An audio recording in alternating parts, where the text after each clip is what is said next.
From WRAL News and the Capital Broadcasting Podcast Network, this is your coronavirus news brief for Friday, February 12th. I'm Debra Morgan. Before we get into the latest stories, we want to ask a favor. We're trying to get a better understanding of what you, our listeners, want to hear in this podcast. We have a survey that takes about 5 minutes to fill out, and we would really appreciate it if you would fill that out.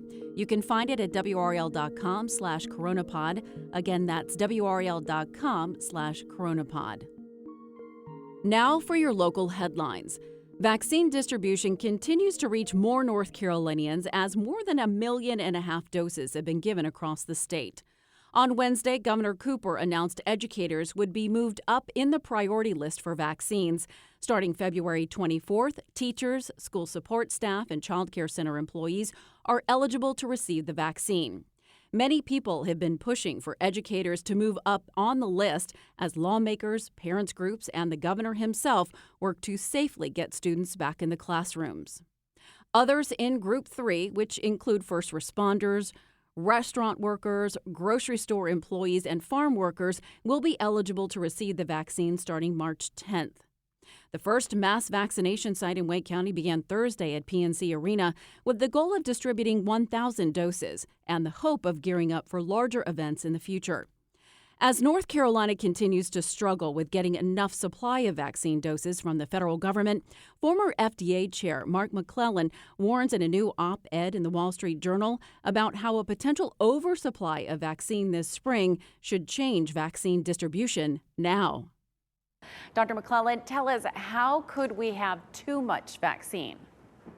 Well, Deborah, first off, we are making progress on getting vaccines administered. I know that's not terribly reassuring for all the people who are frustrated. They're in priority groups. They're trying to get vaccinated. They're having to wait in lines or having trouble getting appointments. So we aren't there yet. We still have more people who want to be vaccinated than we have vaccines available.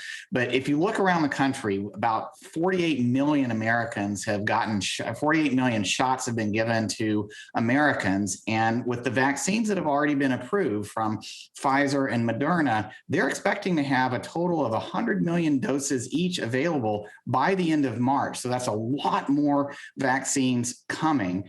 In fact, right now we're averaging about 1.5 million or so doses per day being administered in the U.S. With that increase in March, and especially if the J&J vaccine is also approved, and I'm on the board for J&J, as you know, that could mean that we need to double the number of vaccines we're giving every day, closer to 2.5 or 3 million shots per day. So it's great that we're thinking about how to ramp up. Now, if you look at the whole American population, though, while there are a lot of people who want to get vaccinated right now, most people are not in that strong yes category. Many of them are not sure. They want to get more information. They have questions. They maybe want to wait and see. And so we're going to be getting into that group before too far in the future. And we're estimating that that could happen if we really keep ramping up the rate at which we're giving vaccines by April. Leslie Moreno just reported on North Carolina's efforts to boost the staff available. Do you think that this will help avoid wasting vaccine or not having the arms to put those shots into because we just don't have the staff available to do so? Exactly. We need to keep ramping up the staff available. So it's actually right now a good problem to have with the limited supply of vaccines of states, local governments, people who want to help, wanting to do more. And the challenge is going to be continuing to ramp up our ability to deliver the vaccines that are out there. Just a couple of weeks ago, several weeks ago when the administration was starting, they were aiming for 1 million doses per day over the first 100 days. Well, we hit that within within days of the new administration taking office. We're now up to 1.5 million. We need to go higher than that as more vaccines become available to get as many shots in arms, as you say, Deborah, as quickly as possible. So many logistics still to work through. Dr. McClellan, thanks so much for your time tonight. We appreciate it. Good to be with you. For the Coronavirus News Brief, I'm Debra Morgan.